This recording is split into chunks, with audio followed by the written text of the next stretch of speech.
आणि आता मी मुलाखती करता धन्यवाद विशाल सर.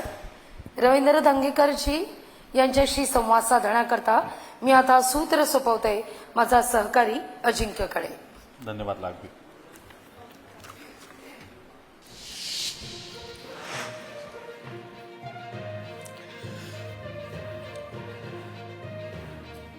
तर धंगेकरजी खूप खूप स्वागत आपलं पश्चिम महाराष्ट्र संवाद 2025 या लोकशाही मराठीच्या कार्यक्रमात. आपण आमदार राहिलेला आहात, आपल्याला सगळ्या या बाबींचा अनुभव आहे. आमदार राहिल्यामुळं पुण्यातलं राजकारण, पुण्यामध्ये काय घडतं नेमकं राजकीय परिस्थितीबद्दल याची पुरेपूर जाणीव आहे तुम्हाला. तुम्ही जवळपास 2-2.5 दशकं पुण्यातलं राजकारण फार जवळून पाहतात. सध्याची जी राजकीय परिस्थिती आहे त्यावर आपण बोलूच या, पण सुरुवातीला तुमचं विजन नेमकं काय? कारण आता स्थानिक स्वराज्य संस्था निवडणुका देखील होऊ घातलेल्या आहेत आणि पुणे महानगरपालिकेकडे सुद्धा सगळ्यांचं लक्ष असणारच आहे.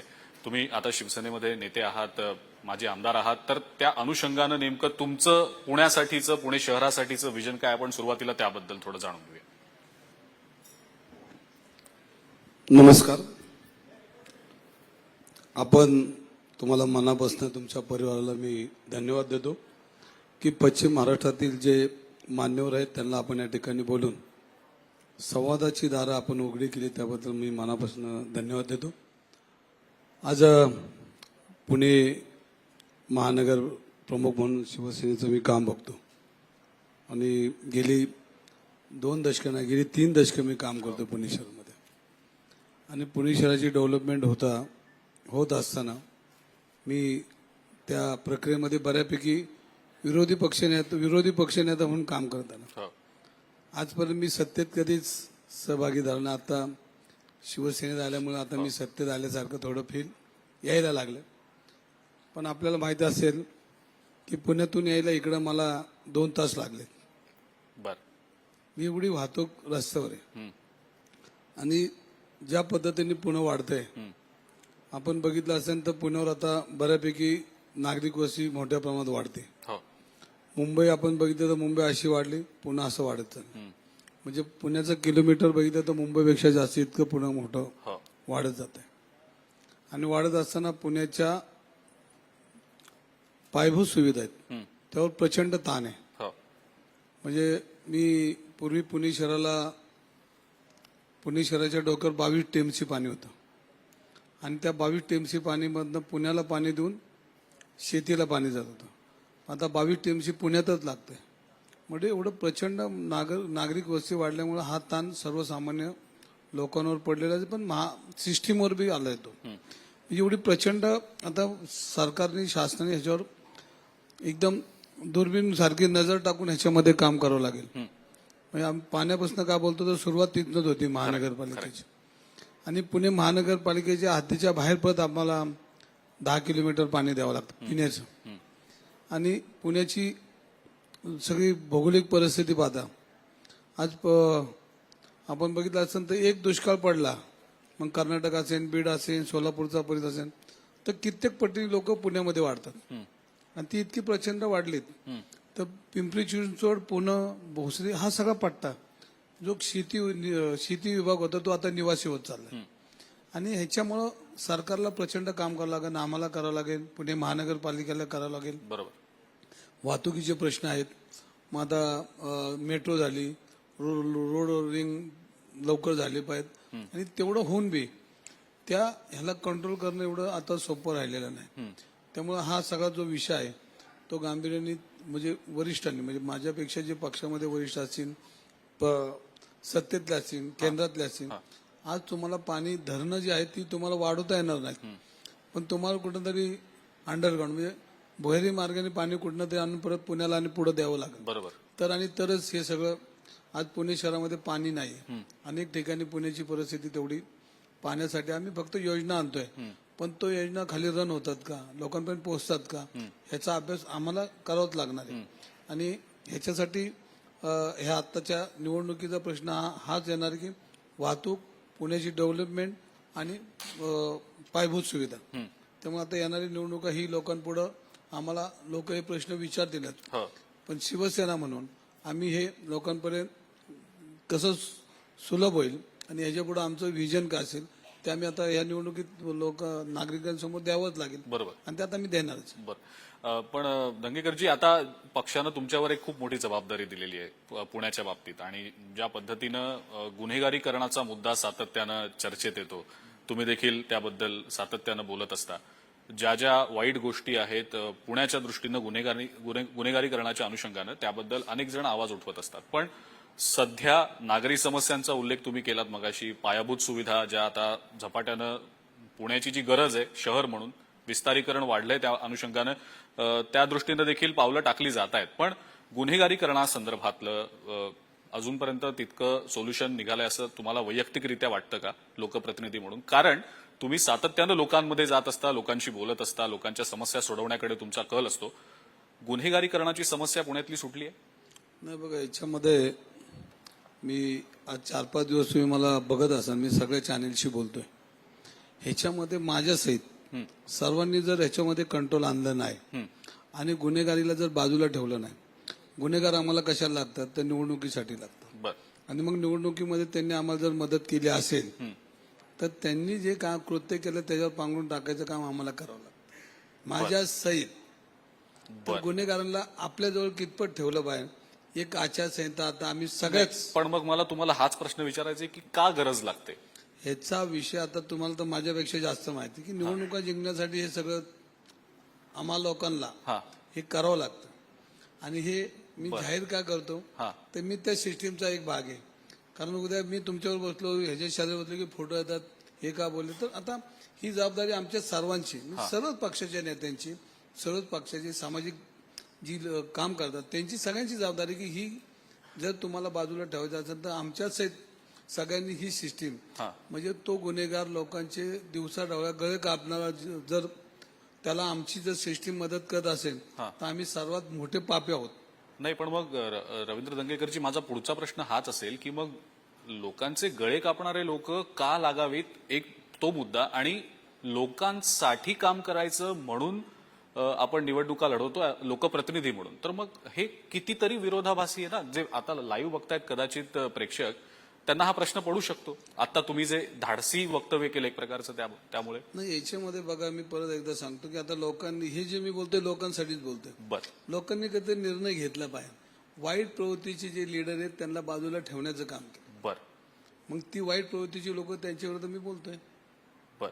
आता माझं नाव का घेतलं तर मी मग पुढचा म्हणून तुम्ही लय सज्जन आहेत का, त्यापेक्षा मी बी त्यांच्यामधला एक दोषी. जनतेने आता हे ठरवलं पाहिजे की ही लोक सिस्टीमच्या बाहेर ठेवली पाहिजे आणि लोकांच्या लक्षात, जनतेच्या लक्षात, ह्या नेत्यांच्या लक्षात जनतेने हे आणून दिलं पाहिजे की यांना जर बाजूला नाही ठेवलं तर भविष्यात आपल्या शहराचं नुकसान होईल. आणि त्यासाठी हे जी जनता आहे हे आज आपल्या सगळ्यांना बघते, तर जनतेने ठरवलं. आता मला स्वतःला प्रश्न पडतो की हे एवढं चालत असताना समाज बघतोय, जनता बघते, बरोबर, तरी जनता त्यांच्या पाठीशी उभी राहते. ते दुःख आहे माझं पुणेकर म्हणून. मी राजकीय बोलत नाही, ही सर्व माझ्या वेदना बोलतात. कारण हा सामाजिक विषय सुद्धा आहे, जसं तुम्ही मगाशी म्हणालात. सगळ्यात मध्ये हा सामाजिक विषय आपल्यामध्ये आपण बघितलं, पुणे शहराची जी पब संस्कृती होत चालली त्याच्यावर मी आवाज उठवला. शेवटच्या टोकापर्यंत मी भांडलो. पोर्शोकार तुम्ही जवळनं बघितला, आज ती लोक जेलमध्ये आहेत, मी शेवटपर्यंत भांडलो. त्याच्यावर मला टीका बी होतात. वेळ पडली तर मला माझे बी चुकीचे वक्तव्य समोर येतात, मी आपलं झेलतो.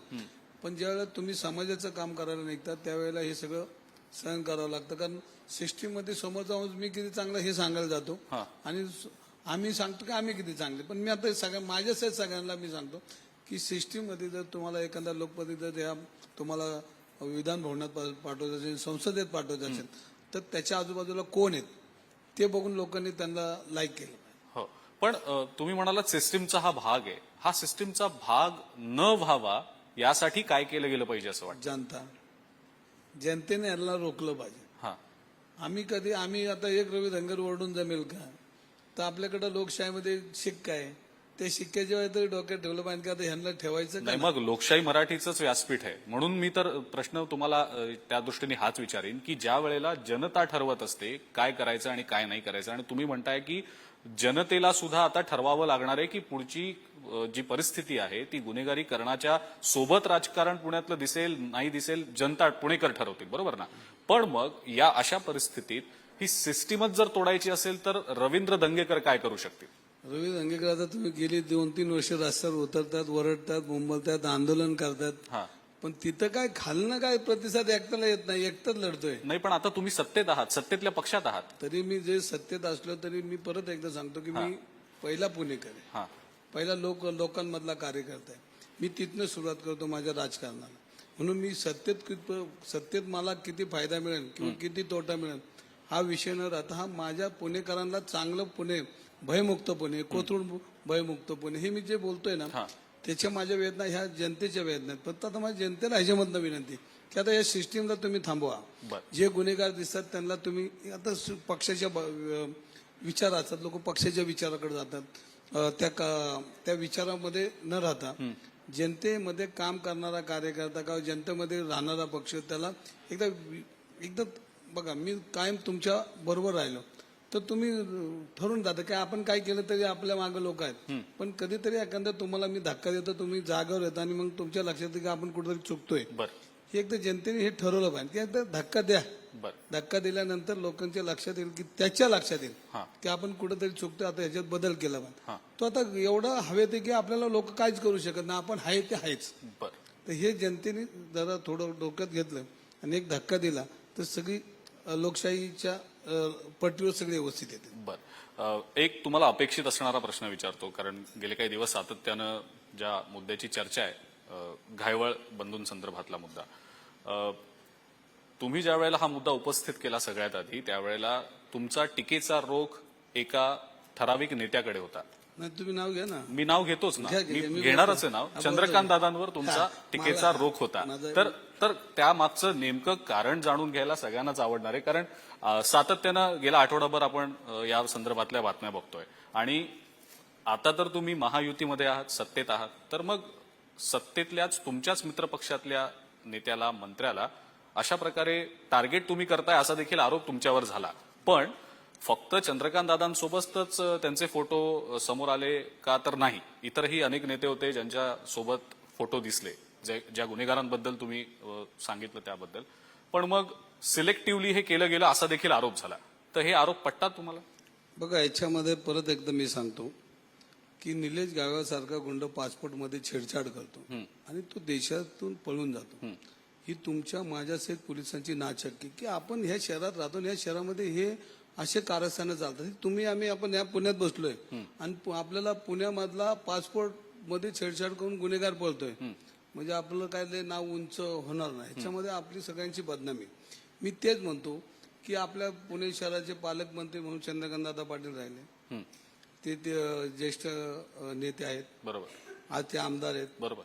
मी थोडी बाहेर उभा राहिलेल्या 4 पान टपरीवाला विचार जाणार का ही गुन्हेगारी थांबवा, मी चंद्रकांत दादांनाच विचारणार ना, हा का बाहेरच्या पान टपरीवाल्याला विचारणार, कारण ते अधिकार त्यांना दिले, जनतेने त्यांना मान्यता दिली, ते मंत्री आहेत, त्यांनाच विचार जाणार. हा मग त्यांना विचारणं हे काही गैर नाही. नाही ना, गैर नाही ना, पण ज्या पद्धतीनं तुम्ही तो विषय मांडला, कदाचित लोकांना असं वाटलं असेल की तुम्ही आरोप करताय की काय, टीका करताय की काय. ती टीका होती का आरोप होते, नव्हते, काय नेमकं? माझी टीम, मी परत एकदा सांगतो, विचारणार कोणाला?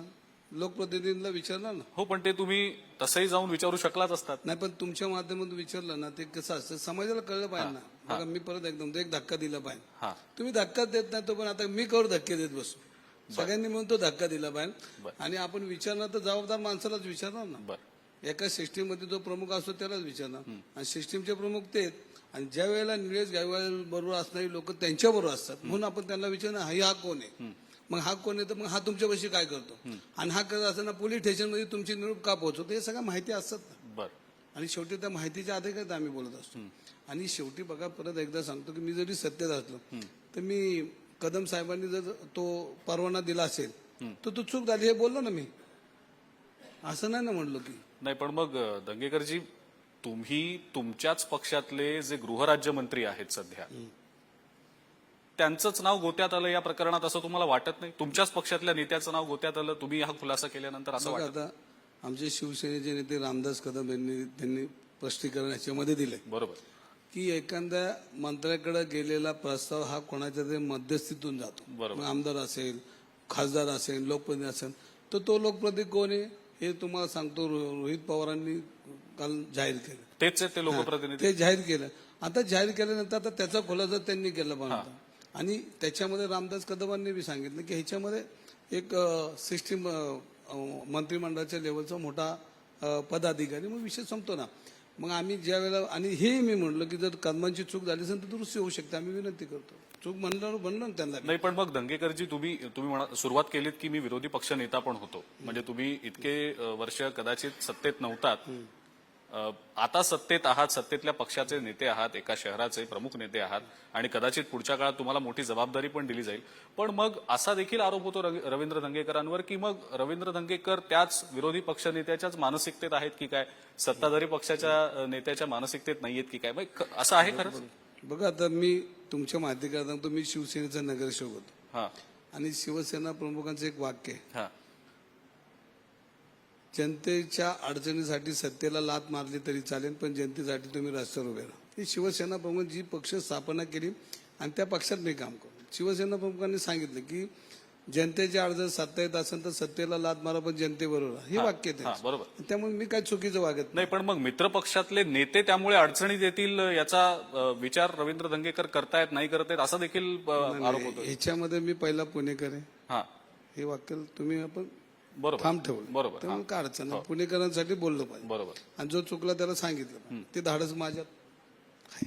हा, पण मग आधी दंगेकर काँग्रेसचे नेते होते, ते त्या भूमिकेतनं कदाचित बाहेर पडले नाहीत की काय पूर्णपणे, असा देखील आरोप होतो. मी पुणेकर आहे, पुणेकरांसाठी खरं खरं, खोटं ते खोटं मी लढणार. मग राजकीय पक्षाचं लेबल नको लावायला, तुम्ही आता जे करताय ते पुणेकर म्हणून करताय, राजकीय पक्षाचे नेते म्हणून नाही, असा अर्थ 100% काढायचा. पुणेकरांच्या हितासाठी लढायची वेळ आली तर आपण पुणेकर म्हणून पाहिला. बर, आणि बाकी सगळे मुद्दे मग नंतर पुणेकरांसाठी पहिलं आधी. पुण्यासाठी, बर नंतर बाकी पक्षासाठी. बर पहिले पुणेकरांसाठी जर पक्षाच्या नेत्यांना बोलायची वेळ आली तर त्यांनाही जाऊन बोल की तुम्ही चुकताय. बर, मग या सगळ्या प्रकरणानंतर तुमचं नंतर परत चंद्रकांत दादासोबत काही बोलणं झालं का, तुमचा काही संवाद झाला का या मुद्द्यावर?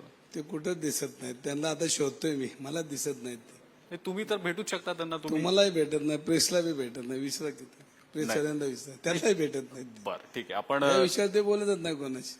बर, बघू आपण खुलासा ते करतात काय संदर्भातला. पण एक मुद्दा स्थानिक स्वराज्य संस्थांच्या निवडणुकांसंदर्भातला पुणे महानगरपालिकेच्या अनुषंगाने की बऱ्याच ठिकाणी असं असतं की स्थानिक पातळीवर युत्या आघाड्या करायच्या नाही करायच्या त्याचे अधिकार स्थानिक पातळीवरच्या नेत्यांना दिलेले असतात.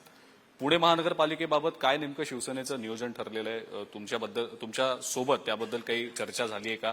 महायुती म्हणूनच निवडणुका लढणार असं जवळपास तीनही पक्षातले नेते सातत्यानं सांगतात, पण कधी कधी स्वबळ आजमावण्याचा देखील विचार होतो, त्या अनुषंगाने सुद्धा प्रश्न विचारले जातात. पुण्याबद्दलचं नियोजन झालंय शिवसेनेचं त्याबद्दल? याच्यामध्ये आमची पूर्णपणे शिंदे साहेबांशी बैठक झालेली. हा, शिंदे साहेबांवर सगळे अधिकार आहेत, ते प्रमुख आहेत, ते जे निर्णय घेतील तो आम्हाला पुढे फॉलो करावा लागेल. आणि आमची बैठक झाली, त्याच्यामुळे जो आघाडी युती जे काय होणार आहे ते सगळे निर्णय ते घेणार आहेत आणि आम्ही त्यांनी दिलेला आदेश खाली फॉलो करणार. बरं, मग काही वेगळी समीकरणं, राजकीय समीकरणं येत्या काळात पाहायला मिळणार नाहीत? अजून 3 महिने निवडणुकीला वेगवेगळं म्हणजे पाहायला मिळू शकतात असं म्हणतात? नाही, ते शिंदे साहेब निर्णय घेऊ शकतात.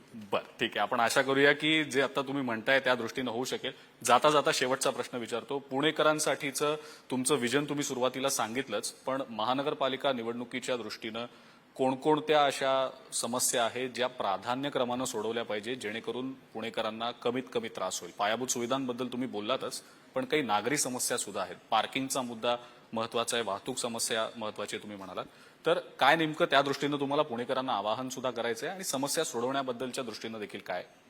याच्यामध्ये आपण बघितलं असेल तर सगळ्यात प्रामुख्याचा मुद्दा ही वाहतूक आहे आणि वाहतूक नियोजनाला गती दिली पाहिजे. जे आता पेंडिंग रोड आहेत, रिंग रोड सारखे अनेक योजना आता महानगरपालिकेकडे आहेत, पण त्यातला जो स्पीड पाहिजे तो स्पीड मिळाला पाहिजे. मेट्रो चालू झालेली आहे, त्याच्या अगोदर रिंग रोड आहेत, बसेस आहेत, हे सगळं जरी केलं तरी ह्या सिटीमध्ये आता जे काम चाललेलं आहे, आता बघा रोडवर कामं चालली, ही लवकर आटोपले तर ह्याच्यामध्ये बऱ्यापैकी थोडा लोकांना ह्याच्यामध्ये दिलासा मिळेल. वाहतुकीचा प्रश्न आज गंभीर आहे, तो त्याच्यावरच सगळ्यांनी काम केलं पाहिजे. आणि हे सगळ्यांची ही मोठी समस्या आहे, ही जगाची समस्या आहे, ती पुण्याची समस्या आहे.